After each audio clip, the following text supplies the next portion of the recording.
నేర చరిత్ర ఉన్న వ్యక్తుల కోసం వైసీపీ నేతలు ధర్నాలు చేస్తూ హడావిడి చేస్తున్నారని నంద్యాల ఎంపీ శబరి మండిపడ్డారు. నిన్న కర్నూలు కలెక్టరేట్ వద్ద వైసీపీ శ్రేణులు చేసిన ఆందోళనపై ఆమె స్పందించారు. నేర చరిత్ర ఉన్న బాలు అనే వ్యక్తి కోసం కావాలని రాద్ధాంతం చేస్తున్నారని ధ్వజమెత్తారు. ఆనాడు పవర్లో ఉన్నప్పుడు ఇదే రాజకీయం చేశారు, ఇలాంటి రౌడీయిజం చేశారు.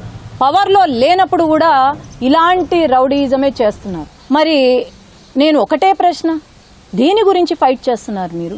ఏదైతే ధర్నా చేశారో ఒక 200 మంది ఉండొచ్చాడు.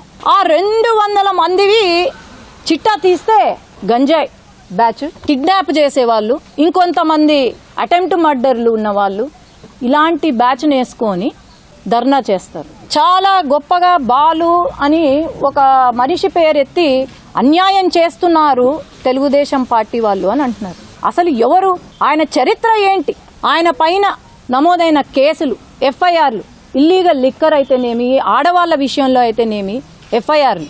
నేను ఒకటే అడుగుతున్నా, సూసైడ్ లెటర్ అని చెప్తున్నారు, ఎక్కడుంది సూసైడ్ లెటర్? ఇలాంటి వాళ్ళ కోసమా వైసీపీ వాళ్ళు ఇలాంటి అమ్మాయిలను వేధించి అమ్మాయిలను బ్లాక్మెయిల్ చేసే వెధవల కోసమా నిన్న ధర్నా చేసింది వైసీపీ వాళ్ళు అని నేను ప్రశ్నిస్తున్నా. ఎక్కడో మొక్కేసి వచ్చినాడంట జైల్లో, 2014లోనే మొక్క వేసి వచ్చినాడంట, ఇప్పుడు మానయ్యి ఉంటుందంట.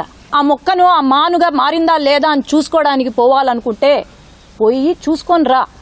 ఏవైతే కేసులున్నాయో వైసీపీ హయాంలో వాళ్ళు తప్పులు చేసి కేసులు ఏవైతే క్లోజ్ చేయించినారో ఈరోజు రీఓపెన్ చేసి దాన్ని సమగ్రంగా ఇన్వెస్టిగేషన్ చేసే బాధ్యత మేము తీసుకుంటాం.